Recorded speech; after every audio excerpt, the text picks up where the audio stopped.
রুই মাছের একটু মাখা মাখা করে ঝোল করব।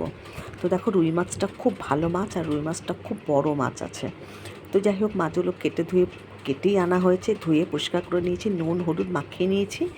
এবার প্রত্যেকটা মাছ এক এক করে ভেজে নিচ্ছি।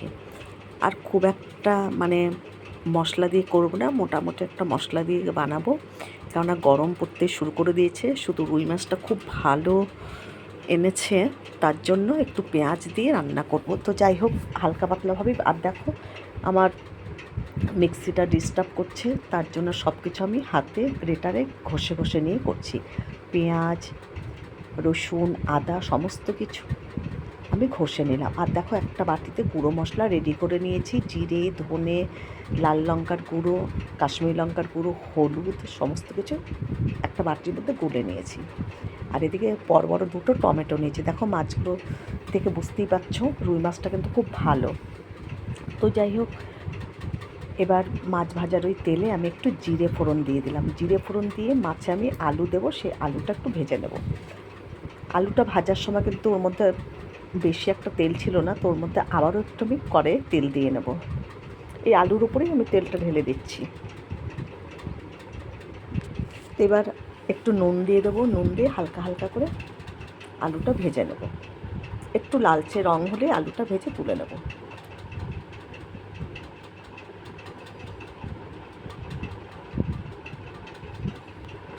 আলু ভাজার পরে আমি যে গ্রেটার দিয়ে সমস্ত কিছু কুচিয়ে রেখেছি, সেই মশলা, গুঁড়ো মশলা সব রেডি করে রেখেছি। আলুটা দেখো ভাজা হয়ে গেছে। এর মধ্যে আমি কিন্তু দুটো টমেটো দিয়েছি। দুটো টমেটো এই যে রাফলি একটা কেটে আমি দিয়ে দিয়েছি এর মধ্যে। একেবারেই কিন্তু গলে যাবে।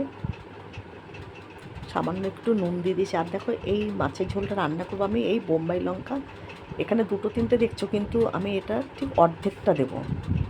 ভীষণ ঝাল। এ দেখো, অর্ধেক লঙ্কা আমি কুচি কুচি করে কেটে রেখেছি, এটা দিয়ে রান্না করব। আদা নিয়ে নিয়েছি, গ্রেটার দিয়ে গ্রেট করে। এবার একে একে করে এর মধ্যে সমস্ত কিছু দিয়ে দিলাম। এই দেখো, পেঁয়াজ আদা সব আমি একবারেই দিয়ে দিয়েছি। ঠিক 2-3 কোয়ার মতো আমি রসুন দিয়েছিলাম। এর মধ্যে আদার মধ্যে রয়েছে 2-3 কোয়া রসুন। রসুন কিন্তু আমি একেবারেই বেশি দিইনি। এবার একটু সামান্য জল দিয়ে দেবো। আর এর মধ্যে গুঁড়ো মশলাটা যে রেডি করে রেখেছি জল দিয়ে গুলে, এটা খানিকক্ষণ হলে তারপরে গুঁড়ো মশলাটা এর মধ্যে দিয়ে দেবো। দেখো, টমেটো কিন্তু সবই গলে গেছে, মশলাটাও অনেকটাই হয়ে এসছে। এর মধ্যে এবার আমি গুঁড়ো মশলাটা দিয়ে দেবো।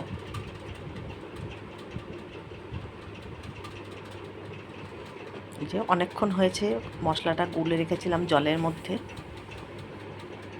এবার এটাকে দিয়ে দিলাম। সব মশলা কিন্তু আমার দেওয়া হয়ে গেছে।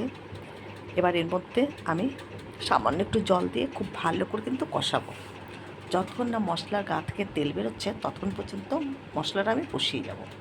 যত ভালো কষা হবে ততই কিন্তু সুন্দর খেতে লাগবে। তো যাই হোক, আর মাছের ঝোলটা নামানোর সময় কিন্তু অবশ্যই করে একটু ধনেপাতা দিয়ে নামিয়ে নেব। তো ধনেপাতাও কেটে রেখেছি। মাছ সব ভাজা হয়ে গেছে, এবার মশলা কষানো হয়ে গেছে।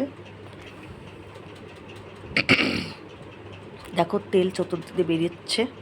আর সামান্য একটু চিনি দিয়ে দিলাম। আবার একটু মশলাটা নাড়িয়ে চাড়িয়ে পরিমাণ মতন জল দিয়ে দিতে হবে। খুব একটা পাতলা ঝোলও করব না, মিডিয়াম ঝোল রাখবো। দেখো, মশলা পুরো কষা হয়ে গেছে, খুব ভালোভাবে মশলা কষে নিয়েছি।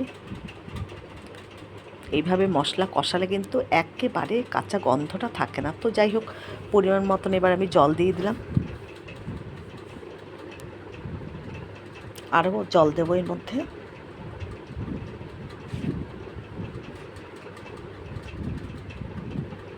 ব্যাস, জল কিন্তু আমার দেওয়া কমপ্লিট। আর আমি জল দেবো না। এবার ঝোলটা ফুটে উঠলে শুধু মাছগুলোর মধ্যে ছেড়ে দেবো। এর থেকে বেশি জল দিলে কিন্তু পাতলা হয়ে যাবে বেশি রকম, আমি সেটা করব না, একটু মাখা মাখাই করবো। তো যাই হোক, ঝোলটা দেখো আস্তে আস্তে ফুটে উঠছে। এবার এর মধ্যে মাছগুলো ছেড়ে দিচ্ছি। ঝোলটা কিন্তু ফুটে উঠছে, গ্যাসটা কিন্তু কমিয়ে নিয়েছি।